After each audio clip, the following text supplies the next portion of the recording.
Barnegat Lighthouse is getting a makeover, a $1.3 million makeover, and New Jersey Department of Environmental Protection Commissioner Shawn LaTourette was here to talk about it. So we're making a $1.3 million investment in the restoration of Barnegat Lighthouse. 40% of that cost is actually just for the scaffolding for contractors to get up and down in order to access all parts of the exterior that they need to. So we are on schedule, and we are probably a little more than halfway through the project, and our end date is October 15th, that we should either be done before or right on time. The restoration work at the northern end of Long Beach Island takes place during the ever-busy summer. While the state park is still open to visitors, the lighthouse itself is in the dark. Part of what we have to account for is the availability of contractors and when folks can get out here and do the work.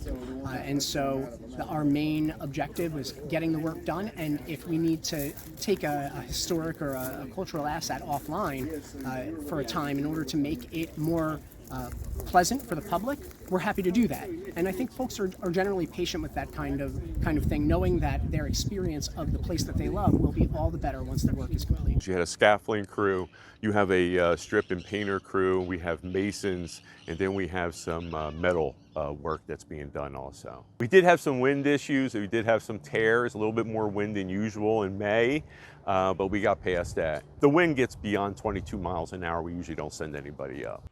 Given that the lighthouse is on the U.S. National Register of Historic Places, is located in a very popular tourist area, as well as positioned on the Barnegat Inlet, special precautions had to be taken.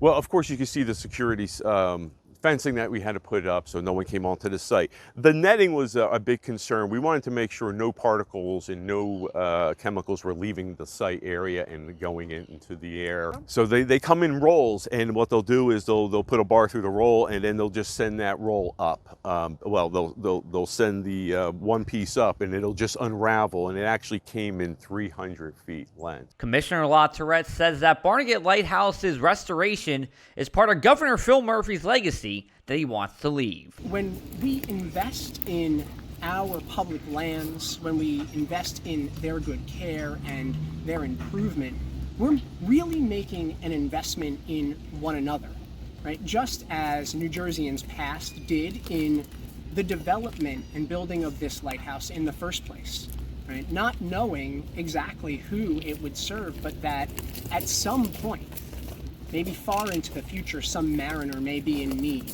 of the shining light through the darkness. That is what we can do for one another today by investing in our public lands. I'm impressed by the folks that are climbing that height on the exterior. I'll tell you, can be a little afraid of heights myself, and so I think that is the most surprising, to see folks high up above doing the work that is necessary to keep this place in tip-top shape. For the Press of Atlantic City, I'm Joe Martucci.